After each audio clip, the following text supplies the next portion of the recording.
Hello everyone, welcome to my channel Hilda Crafty and I'm Hilda.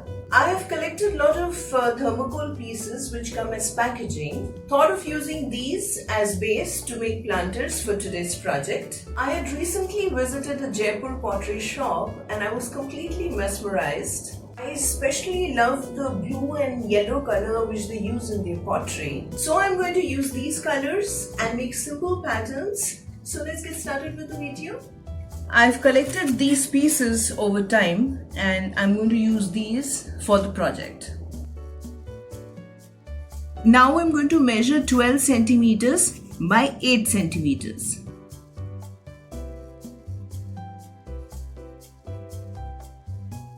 I'm using an X-Acto knife. You can use a paper cutter as well. Used a wooden plank while cutting to save the surface beneath. We'll be needing 4 pieces of the same size. Now we'll join the 4 pieces with a hot glue gun to form a rectangle.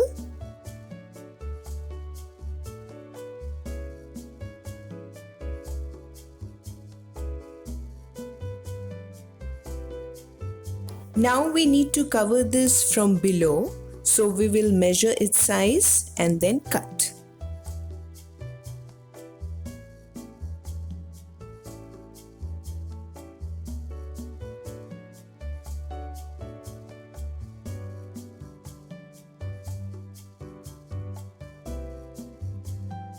Now we'll be using wall putty to strengthen this thermocol box. We will make a dough. You can check my previous video for this, link in the description box and in the I button above. Moisturize, as wall putty makes your hands very dry. Take a ball of wall putty and roll.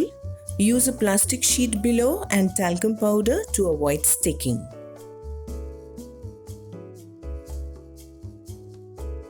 Now we will measure and cut the wall putty sheet to put at the base inside. I'm using a clay tool to do so. You can even use a knife.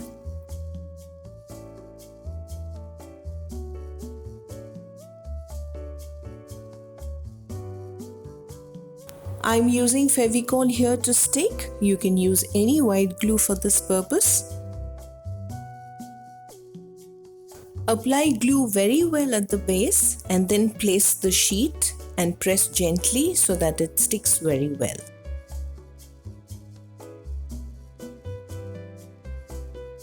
Now use little water and smoothen with the help of your fingers. Now for the walls inside, we will measure and cut the wall putty sheet just as we did earlier.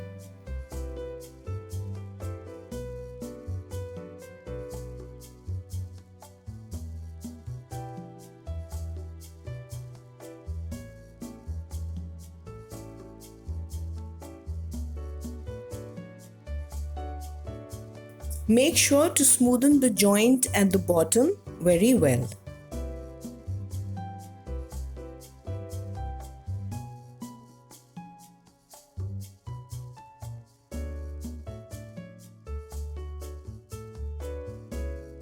We'll do the same procedure for the other 3 sides as well.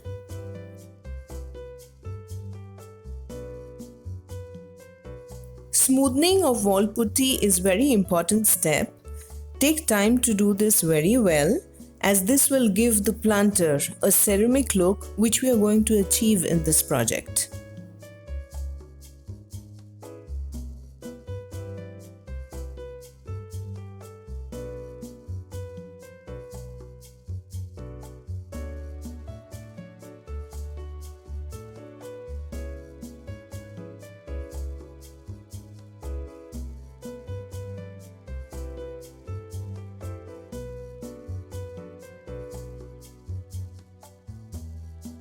When you smoothen with water, make sure that the joints are well covered and there are no gaps anywhere. Now I'm going to let this dry, then we'll come to the outer portion. The wall putty inside is absolutely dry now. Now I will work on this side and this side. Once these two sides dry, then I will come to this and this side. Now the measurement is going to change because these two will get added in the length and this is going to get added in the width. So now it's going to be 15.5 centimeters in length and almost 10 centimeters in width.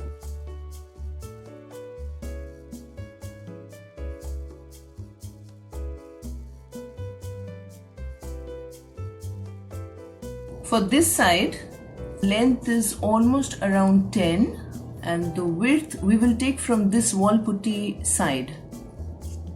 From here, it's almost 12.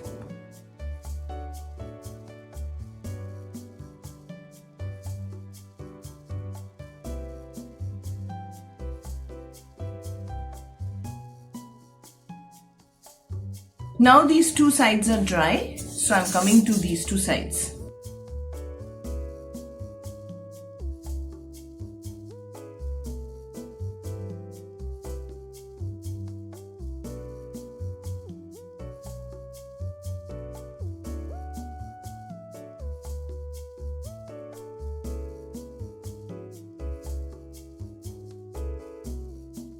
Now we will cover the top area the same way.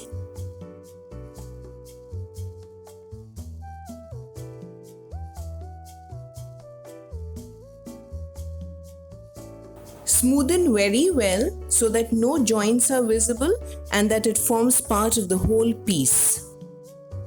I left this overnight and I made the base also. I made one more and both are absolutely dry.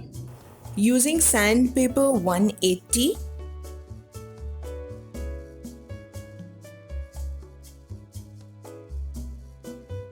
sand to get a smooth finish, then clean with a dry brush and then with a soft cloth. Now using white acrylic to color the entire planter, I'm using a bit of brown to give it a slight yellow color which the pottery usually has. Using a sponge dabber to get a good finish. Done this step for the other planter as well and both are absolutely dry now. Now I'm using my nail paint bottle to make diamond shape. You can use a free hand to do so. Done this step around the four sides.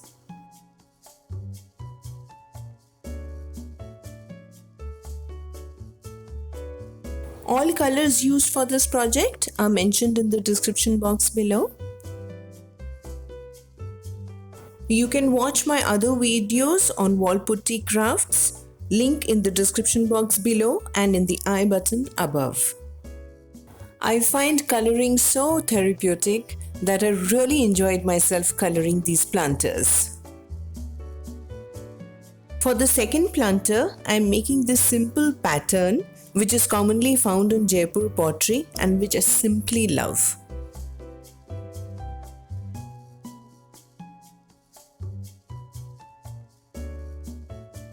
As I had mentioned in the beginning of the video that I'll be making simple patterns for this project, I thought these would be real easy and fun to do.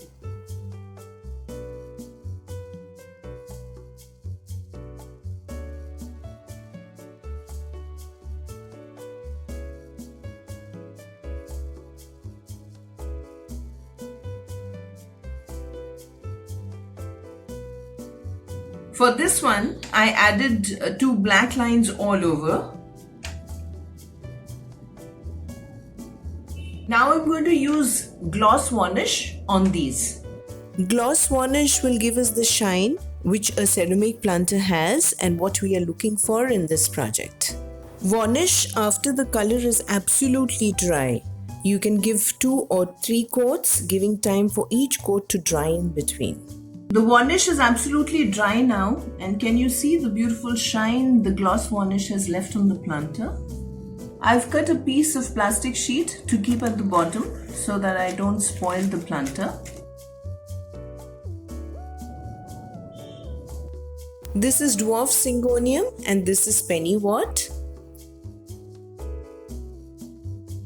I don't know the name of this plant.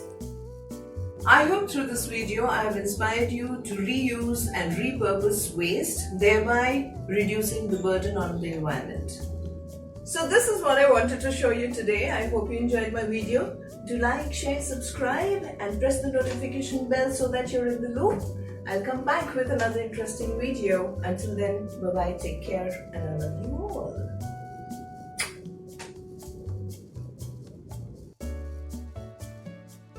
I'm sure when your friends come over to your place and see this planter and ask you from where you bought this, and when you say that you made it yourself, the joy will be unparalleled.